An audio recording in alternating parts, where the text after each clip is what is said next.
Fatou. Comment tu vas? xale yi bu dara set ay doomu gaynde ngeen xale yi bu dara set ay doomu gaynde ngeen du bi moom ñëpp ko soxla bu leen ko bàyyeeg ñoom jël leen bal bi dugal ko ci jàll ne ko ca rajax rajax ne ko ca rajax rajax hey.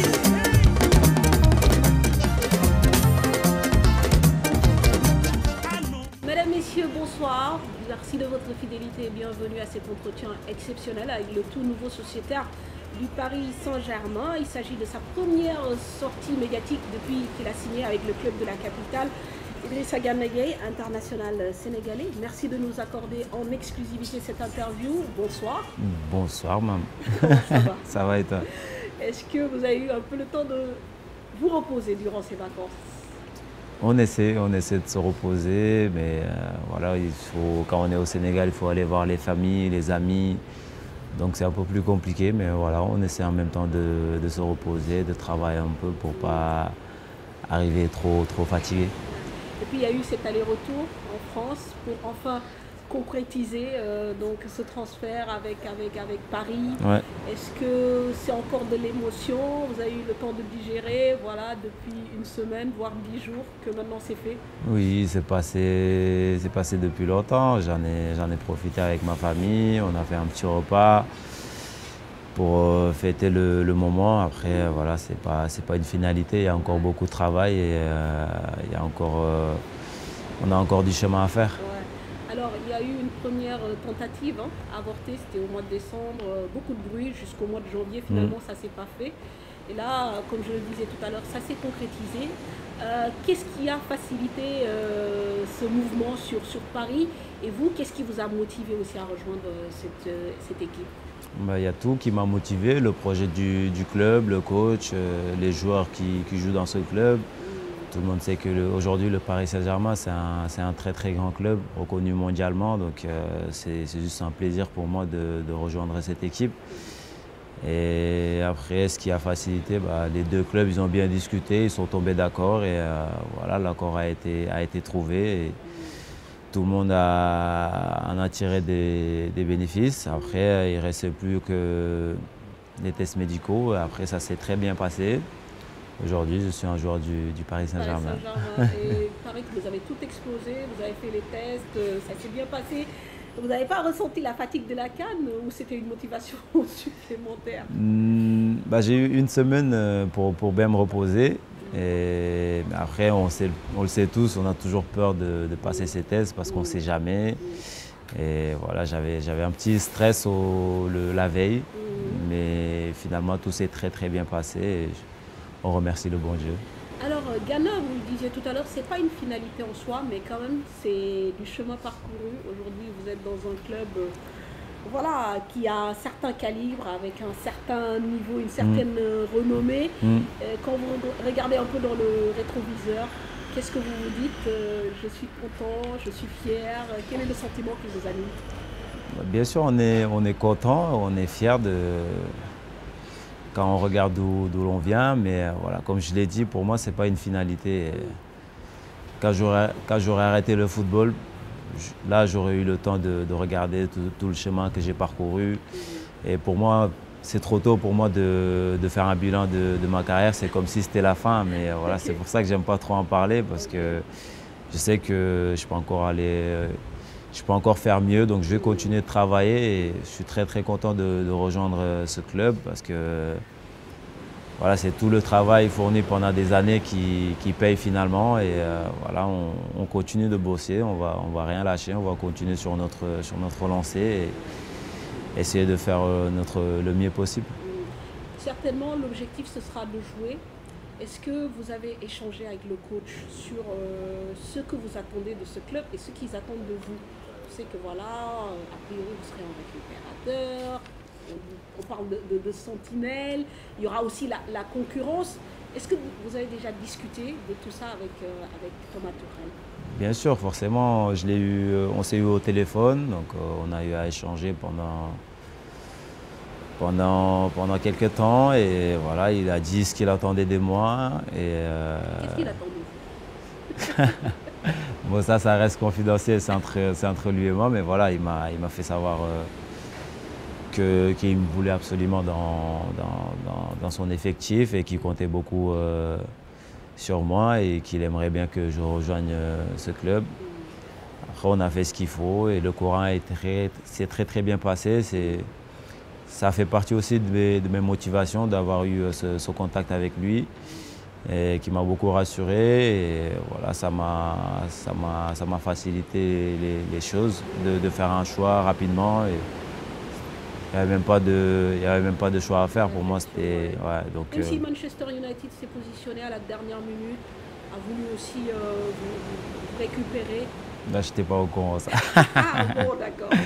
À la dernière minute, je n'étais pas au courant, mais c'est vrai qu'il y a eu... Ouais, il y a eu des contacts avec mes agents, mais voilà, sans plus. Et voilà, pour moi, le club vers lequel je me tournais le plus, c'était le Paris Saint-Germain. Ça, tout le monde le savait. C'était depuis le mercato d'hiver. Et voilà, on n'attendait que l'été pour finaliser. Ouais. Alors, Thomas Tuchel, que je cite, qui dit Gana Gueye, la sentinelle qui sait jouer un peu plus haut quand il le faut, un joueur capable de casser le jeu adverse, d'intercepter les ballons et de déclencher les contre-attaques rapidement pour son équipe. Ça, c'est son commentaire juste après le transfert. Gana, avec les Toffees, prenait de plus en plus de volume sur le plan offensif. Est-ce que vous avez envie de continuer sur cette lancée? Non, on ne peut pas dire que je prenais plus en plus de volume sur le côté offensif parce que je me rappelle à ma dernière année à Lille, j'étais plus offensif. Au contraire, quand je suis arrivé en Angleterre, j'étais plus défensif qu'offensif. Okay. Après, ça vient petit à petit, ça dépend des coachs. Il y a d'autres coachs qui te demandent de rester plus devant la défense, de ne pas bouger du tout. Il y a d'autres qui me demandent d'attaquer, donc c'est différent et chaque année ça change, c'est comme ça. Mais voilà, c'est pas que... Ouais, cette année, vous l'avez vu avec les Toffees, j'ai marqué 0 but. Donc, parce qu'avec le Marco Silva, il me demandait de ne pas monter du tout, de rester devant la défense. Donc ça change toutes les années. Ça change toutes les années, mais vous êtes capable de faire les deux. Moi, je suis plutôt content d'être sur le terrain et surtout d'être utile à mon équipe, peu importe le poste où ça se passe, devant la défense ou plus haut. C'est au coach d'en décider. Après, moi, je suis là au service de l'équipe et prêt à tout faire pour que mon équipe gagne des matchs. Alors, le PSG, comme je le disais, c'est un calibre au-dessus. Il y aura beaucoup de compétitions, le championnat, la coupe, etc. et surtout la Ligue des Champions. Mais parlons quand même de l'aspect concurrence. Est-ce que vous y avez pensé? Parce qu'il y a quand même des joueurs qui sont là. On pense à Verratti, on pense à Marquinhos, Herrera. Même si le coach dit que ce sera plutôt un box-to-box, lui, Herrera. Il y a aussi un nouveau venu qui s'appelle, je pense, Pablo Sarabia, qui est venu du FC Séville. Bon, je pense que vous avez dû faire un peu... Voilà. Et cette concurrence, Gana, parce que vous avez toujours eu la chance de jouer dans des équipes et d'être titulaire. Là, comment vous l'appréhendez? Cette concurrence, ça existe dans toutes les grandes équipes. C'est pas quelque chose de nouveau dans le foot. Et voilà, comme je l'ai dit, moi, je suis plutôt content de rejoindre cette équipe avec des grands joueurs, avec un grand coach, avec des ambitions. Et le projet est très clair. Voilà, peu importe sur le banc ou titulaire. Voilà, moi, je suis là pour aider l'équipe. Avec une envie de jouer. Bien sûr, tout joueur a envie de jouer, mais voilà, je ferai ce qu'il faut en tout cas pour aider l'équipe et après c'est au coach de faire ses choix. Ouais. Alors, on va faire quand même, comme l'opportunité nous en est donnée, en échange aussi, en Wolof, parce que je pense que comme ni ma ko waxee sànq ci njëlbéen bi c'est la première fois depuis nga signé à Paris nga jox entretien ñu am trop mbégte mu doon TFM muy exclusivité et puis aussi ñu jóge ci loo xam ne aussi lu rëy la muy compétition africaine bi CAN ñu def aussi lu baax dem ba finale mais très rapidement pour mën a résumer rek li ñu jot a def ni en français Gana, est-ce que tey am nga mbégte lool rejoindre équipe bu mel ni PSG ak boo xoolee li nga jot a dund pour yow lii est-ce que finalité la? waaw comme ni nga ko waxee am naa mbégte bu baax parce que dañoo liggéey quoi lépp lu ñuy def en tant que footballeur mooy jéem a continuer di avancer jéem a jëm sa kanam jéem a football ci club yu mel ni Paris Saint-Germain yoo xam te ñëpp a ko xam mais pour moi du finalité quoi parce que am na liggéey bu bëri bu des ci kanam dañuy soog a commencer rek dañuy continuer di liggéey comme niñ ko tàmm di defee après ñaan yàlla rek mu continuer duñu sargal may ñu santé surtout parce que bu ñu amul santé moom duñu mën a continuer li ñuy def nii léegi ren ñaan nañ ko yàlla di nga découvrir peut-être beneen compétition muy Ligue des champions mais da nga nekk ci club boo xam ne aussi concurrence bi du yomb surtout parce que li nga nekk milieu de terrain bi très fourni ni ma ko waxee sànq est-ce que loolu yëpp préparé wu nga ci psychologiquement est-ce que da nga ñëw PSG pour jël sa place non concurrence bi moom club boo dem moom club yu mag yi da nga ko fay fekk même fi ma nekkoon Everton sax amoon na ay concurrence mais voilà li ci gën a am solo mooy na doon concurrence bu saine sur que ni man li ma gën a amoon solo mooy nekk ci club bu mel ni Paris Saint-Germain waaw jéem a apporter dara après naa def lépp lu ci war en tout cas pour jéem a aider équipe bi xaw ma ci ban ban fàdd lay doon mais lépp lu ci war daal après li ci des dañ koy teg ci loxo yàlla après coach mooy def choix yi tamit. ok mais di nga ñafe yow. pour jël sa place ñafe comme d'habitude rek. alors Gana comme ni ma ko waxee génn nañ ci actualité boo xam ne yàggul dara au soir du 19 juillet cette place de finaliste de la CAN ak aussi lépp lu ñu ci jot a dund accueil bi fii mais man dama la bëggoon laaj s'il y avait un moment wala une image wala une émotion boo xamante ni di nga ko garder par rapport à cette aventure lan lay doon. question moom dina metti trop ma tontu ci parce que am na ay image pendant CAN bi ak après CAN bi yoo xam ne bëri na quoi pour ñu choisir ci benn mais bon benn bi ma ci jàpp naa ne ñaar mooy benn bi mooy ba arbitre sifflé fin du match bi contre Tunisie demi-finale bi joie bi ak mbégte bi équipe bi amoon taxaw ci kanam supporters yi di fecc man maa ngi fàttaliku maa ngi toog ci terrain parce que réalisé gu ma woon quoi ma Ismaïla Sarr ñoo toogoon foofu sax mi na man booy dem nañ final nii ma ne ko non dara xewagul incha allah des na dernier match incha allah rabbi dañuy ñaan yàlla mu may ñu ci ndam malheureusement ñëpp xam nañ ni mu demee beneen image mooy bañ ñibbisee ci Sénégal lenn lu ñu bett la woon parce que xaaruñu ko woon quoi ñun dañ ne woon suñu bopp waaw buñ dañuy ñëw gars yi teeruñu vite fait ñu nuyu supporters yi ci hôtel kii bi aéroport bi après génn dem hôtel wala seeti président xamuñu quoi xamuñu woon sax lu nekkoon programme bi mais finalement nit ñi ma gis ñu génn ci biti ñun romb na liñ séntu woon quoi te li ci gën a grave mooy du leen loo xam te ne gars yi dañoo lancé woon message wala dañ ko programmé ça s'est fait naturellement ñëpp génn teeruñu mu doon image bu rafet boo xam te ne ça restera toujours gravé dans nos mémoires quoi. Alors en parlant de la finale à laquelle on se qualifie contre l'Algérie bon demi-finale bi ngay wax bi arbitre bi sifflé main bi contre yow te boobu ñu ngi à 2-1 presque à 5 minutes de la fin du match même peut-être moins dégg naa la zone nis nga koy wax nga ni li nga ressentir bëgg naa nga dellu si kooku moom li ma ressentir mënoo ko expliquer quoi parce que en fait affaire bi dafa ça allait tellement vite que non lii mënul nekk quoi non mënul nekk non mënul yam fii quoi mënul nekk nii bal bi dal sama loxo nii tay moo ko kii mbëkk nii après ma garder sama sang-froid tamit jéem a rassurer sama coéquipier parce que ñoom maa leen doon gis ñi ngi paniquer bu baax ñoom ñoo ma gënoon paniquer sax que man mi mais non fekkee ne arbitre bi teg na affaire ci yoon ci règlement yi ñuy wax tamit amul penalty quoi parce que man décollé wu ma samay loxo bal bi moo ci dal après arbitre ba mu ñëwaatee moom ba ne VAR moom ma ne kii naa ko tuddee doom. est-ce que xam nga nu mu tudd. xaw ma ko mais naa ko wër. alors Gana sur le plan personnel si tu devais faire le bilan de ta compétition nan nga ko gisee est-ce que tu es satisfait nan nga jàngat parce que man am na ay chiffres yoo xam ne après nga commenté ma ko. non kontaan naa ci parce que waaw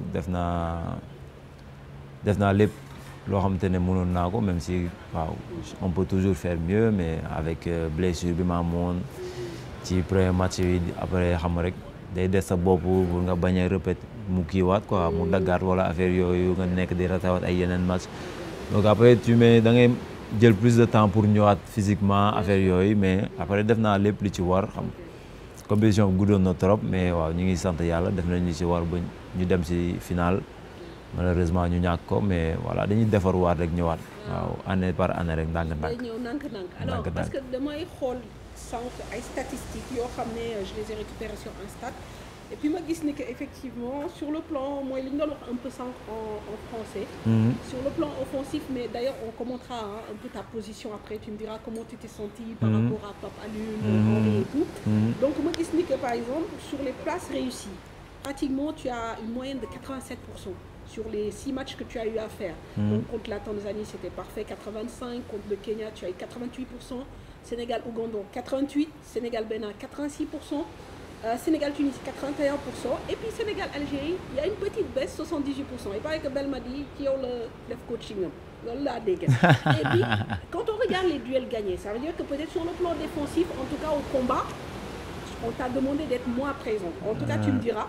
Donc contre la Tanzanie, 47%, contre le Kenya, 44%, contre l'Ouganda, 47%, Bénin, bien, 55%, contre la Tunisie, 35%, et contre l'Algérie, 67%. Donc une moyenne de 55%. C'est-à-dire qu'offensivement, tu étais bien, avec une passe décisive et un but, on le rappelle. Défensivement, peut-être un peu moins présent. Oui. Comment tu l'expliques? Non, yomb na parce que ñun li ñu yoroon bal bi dafa bëri woon na. Presque équipe yi ñu joué yëpp ñu ñoo yor possession bi de 1 kon y a un peu moins de duel affaire yooyu ba pare ko si man li ma doon laaj mooy attaquer comme ñëpp gis nañ ko nee na man soxlawuma la ay défensivement ñëw jël si bal bi wala nekk foofu di kii pressing bi ma la soxla mooy ci kaw par exemple Mbaye Niang bu dawee pressé benn ça dépend si match yi tamit Mbaye Niang bu dawee pressé si benn axe bi bal bi dem si benn axe bi man maay dem ba jaaw di football am match yoo xam te ne maay dem am yeneen match yoo xam te ne Sadio mooy dem mais bal bu rombee Sadio dem si excentré bi ma maay dem xam nga effort yooyu mooy effort yi da nga koy def pour waa ji sànni bal bi wala affaire mais souvent doo ñëw nekk en doo yegg si à temps quoi waaw souvent da ngay ñëw pour waa ji am pression tulli gars yi si ginnaaw ñooy voilà gars yi ñooy récupérer quoi c'est pas forcément qui déclenche pressing bi mooy gagner bal bi alors que d'habitude moi je suis plus ki nga xam ne mooy nekk derrière gars yi bu ñu sàññee nag jël yooyu noonu man moom laay tàmm di gagner xam nga donc c'est différent quoi après kii pourcentage yi nga gis tamit on a vu contre la Tunisie mooy sama match bi gënoon compliqué defe naa si CAN bi mais day am tamit xam nga nit mënoo nekk di ouais Algérie c'était un peu compliqué aussi ouais c'était compliqué il y a la compétition elle était longue et il y a la pression de la finale, mais bon, je pense pas que... Il y a beaucoup de trucs qui faisaient que... Je joue mon... Il y a le mot de quoi, mais ça ouais, c'était pas mon meilleur match. Voilà, donc Ghana, pour conclure un peu sur ce sujet, c'est vrai que l'Ingen doit voir possession du Rennes presque une d'ailleurs, cher, je l'entendais dire que cette année, on a fait un football dominant, d'un fait qu'il y a adversaire. Et bon, les gens ont apprécié quand même de voir que l'équipe prenait le jeu à son compte. Yo, comment tu t'es senti dans ce trio avec Pan en sentinelle, parfois avec Henry et Crépin? Est-ce que tu as vite trouvé tes repères? Parce que Crépin, il le bonhomme d'off, mais les promotion. Non, loolu yëpp coach bi la quoi. Coach bi moo yor équipe bi comme Cheikh ni mu koy waxee football dominant bi. Coach bi moo ko def si ñun moo def culture boobu si ñun.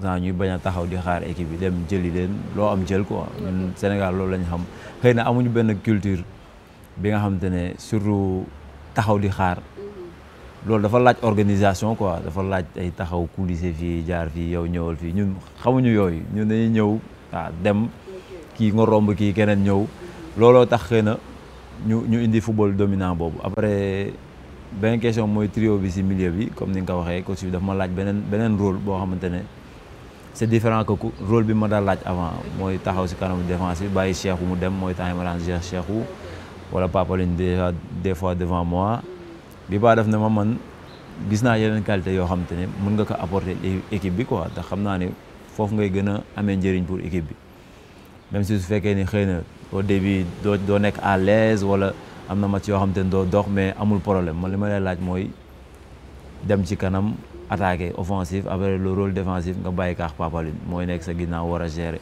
xëy na loolu tax stat yi nga doon wax tamit niveau défensif gars yi gën ma gis moins mais li gën a am solo mooy ma utile pour équipe bi quoi apporter dara ci équipe bi peu importe comme ni ma la koy waxee rek poste bi ñu may teg ci kaw wala latéral gauche sax des fois su ñu amul problème. mais bëgg naa juste pour terminer sur ce sujet là cette fois-ci ce entente ak Sadio Mané Parce que ça, comme je pense que wax naa ko d'ailleurs une autre fois, je trouve que yéen ñaar da ngeen am benn complicité sur terrain bi. Da ngeen di jouer souvent ensemble et ça se passe plutôt bien et le but, c'est contre le Bénin. Contre le Djugé. Et je pense que vous vous trouvez bien sur le terrain en fait. Mais Sadio comme ni ma ko tàmm di waxee rek c'est un très très grand joueur man ba ma koy wax boobu defe naa ñu bëri xamaguñ ko woon noonu sax te moom moom yàgg nañ tamit depuis Jeux olympiques xam nga ñi ngi footballandoo kon miinante nañ quoi ba pare dañuy waxtaan lu bëri tamit en dehors du terrain même sur le terrain xam nga buñ nekkee entraînement moom mu wax ma des fois bal yi nu ngi koy bëggee man ma wax ko su ma yoree bal fa laay bëgg muy taxaw loolu tax tamit souvent on se retrouve plus facilement sur le terrain même coach bi sax daf ñu koy wax moo tax boo seetloo tamit côté gauche la may teg bu may footballoo milieu waaw parce que xam na ne maax moom yàgg nañ te mi am na benn kii bu ñu am connexion boo xamante ne xëy na amu ko ak ñeneen ñi wala man amu ko ak ñeneen ñi quoi. doy na nag moom. voilà encore Sadio ci def penalty doo ko laal. loolu leer na. mais li wane loolu yëpp mooy li ñu yàgg ba pare dañuy waxtaan lu bëri te Sadio moom macha allah yàlla na ko yàlla. footballeur quoi yow tamit neex na footballeur. ah non moom moo neex footballeur. Alors dis-moi Gana lan mooy sa perspective avec l'équipe nationale parce que je sais que 2019 bi c'est un objectif hein bëggoon ngeen jël coupe bi. 2017 déjà ça a commencé. 2019. mais est-ce que yaakaar nga ni am nga encore loo war a def ak équipe bi est-ce que histoire bi war nga ko continuer bind ak moom il y a 2021 il y a la coupe du monde 2022 bien que football kenn xamul. ça va très vite mais est-ce que am nga toujours envie. bien sûr man tant que maa ngi nekk ci en bonne santé di continuer di pratiquer football bi may def sama club damay pare tout le temps pour sama dëkk quoi parce que comme ni nga ko waxee objectif bi moo nekkoon gagné CAN bi depuis 2017 mais ñu ngi ñëw ndànk-ndànk bii premier tour ñu ñëw quart de finale bii ñu ñëw dem ba finale xëy na bii di ñëw mooy doon bu baax bi kon dañuy préparé wu waat rek di continuer di liggéey comme niñ ko tàmm defee xam ne moom tant que équipe bi moom ñu ngi ñu woo ñun pare nañ pour ñëw def lépp li ci war xam nga rayante jéem a. mais pression bi xam nga équipe nationale dafa métti il y a une grosse pression Rennes par exemple si vous étiez pas allé en finale je crois que ça allait être l'hécatombe. Pression boobu est-ce que c'est facile à gérer et puis sur ça fait combien de temps que yaa ngi équipe nationale commencé nga fi yàgg. waaw am na benn moment boo xamante ne forcément comme ñun ay nit lañ quoi nit matul forcément am na benn moment boo xamante ne pression xëy na laaloon nañu wala affaire yooyu mais CAN bi nii ñun dañu décider woon quoi toog suñu biir après tamit comme niñ koy waxee rek yomb nañu wax parce que dem nañ ba final gars yi xëy na defoon nañ ko yee CAN mais comme que soruñu woon gars yi dañ doon gis ay problème mais liñ defoon CAN yéene ba doxul après dañ ñëw CAN bi xool quelque lu ñuy arrangé waat décider suñu biir dindi pression yooyu affaire médiatique yi ay réseaux sociaux yi xam éloigné aussi yu bëri changer lu bëri daal suñu équipe loo xam te ne tey moo ñu permettre ba pression boobu noonu mën naa wax ni yëguñu ko quoi man surtout man personnellement ay affaire réseaux sociaux man bu ma nekkee ci compétition xëy na gars yi mën nañ gis may poster affaire waaye man du ma ci nekk yoruma ko sax sama téléphone du ma ci dugg parce que dama di koo xamante ne genre wax da xëy na daf may gaaw a laal quoi du affaire moo tax may préférer éloigné wu rester sama bulle concentré wu waxtaan ak sama gars yi déconné comme ni ma tàmm di ko defee rek waaw bu liggéey jotee ñu liggéey bu déconné jotee ñu déconné. D'accord. Donc da ngeen di protéger wu en gros quoi pour que non il faut voilà. même coach bi souvent daf ñu koy répéter tout le temps avant entraînement yi waaw moytu leen réseau yi def leen lii def leen laa jox ñu ay conseils parce que moom tamit moo ñu ëpp expérience ci milieu bi xam na bu baax fi ñu war a jaar yoon yooyu tam bu ñu ko wanee ñun dañ koy jéem a déglu topp ci après bu ñu ko bëggul déglu. waaw ku nekk def. waaw mais Gana aussi pour une fois tey dañuy génn ci football parce que wax nañu waxu football souvent.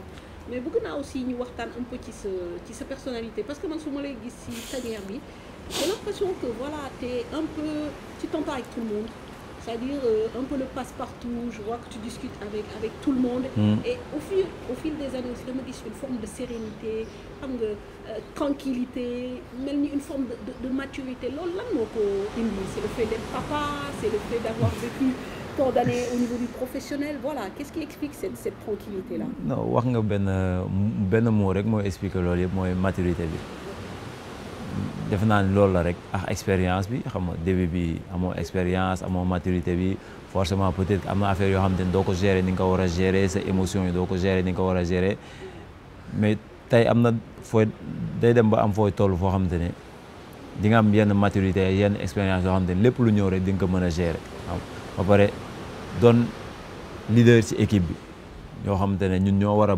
man ay Kouly ay Cheikhou Sadio Moussa Konaté bëri nañ ku lim jum quoi ñoo xamante ne ñun ñoo war a won booy yoon bi ñun tam ñoo leen war a mettre à l'aise kon ñoom bu ñu ñëwee ñun fekk ñun ñuy ñàngal wala affaire yooyu bu ñu ñëwee forcément ils vont pas être à l'aise donc ñun ñoo war a ñëw mettre ambiance bi wala waxtaan ak kii xool kii lu ko dal jéem a gérer yenn problème du ma ne problème sax voilà si gars yi quoi parce que ñun loolu mooy suñu rôle coach bi rôle am na lu bëri loo xam ne moom moo koy def mais li ci ëpp ñun ñoo ko war a def ñun joueurs yi fi yàgg quoi moo tax xëy na loolu ngeen di gis si changement bu bëri voilà surtout terme ambiance xëy na anciens yi fi nekkoon ñoo ko daan def léegi affaire bi ça tourne léegi ñun ñoo fi nekk ñoo koy gérer. Mais de manière individuelle aussi je trouve que da nga calme c'est-à-dire en fait pas calme mais genre tu es calme tu es bien quoi tu te prends pas la tête en fait. Non je me prends pas du tout la tête en fait parce que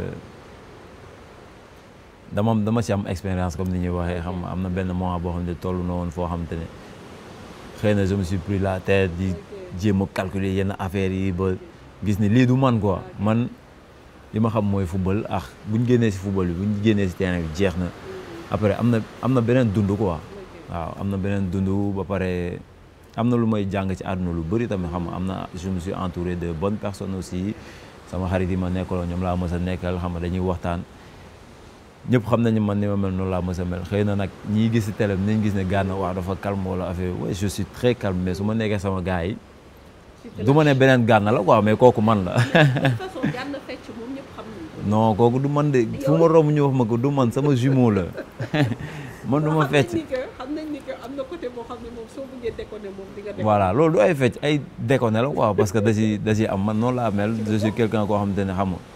J'aime booy maintenant là j'aime pas me prendre la tête quoi j'aime bien déconner reetaan fii teg musique danser xam nga déconner quoi nekk si yeneen yoo xamante ne am na benn sens boo nekkee si football am na benn sens boo ci toppee xëy na di nga yor benn pression boo xam ne dalee du la permettre nga def li ci war ci terrain bi xam nga comme ni ma ko doon waxee préparateur physique benn instant ñu tëj ñu foofu buñ génnee si hôtel bi bus la ñuy dugg dem centre fi ñuy entraîner xam nga soriwul te foofu amul nit ci bus c'est-à-dire que buñ ko duggee dem ba foofu duñ gis sax nit pare duggaat si bus bi ñëwaat hôtel duñ génn si hôtel pare dem match pare xam nga benn instant ma wax préparateur physique ma ne ko buñ ko nee nii dañuy dof de parce que foog ñu gis ñeneen nit ñoo xamante ne solo ñu ay blouson génn tuuti quoi ma ne ko au moins sax même buñ génnul sax nga yóbbu ñu genre reer bi ñuy defee si biir hôtel ñu génnee ko si biti jël air quoi.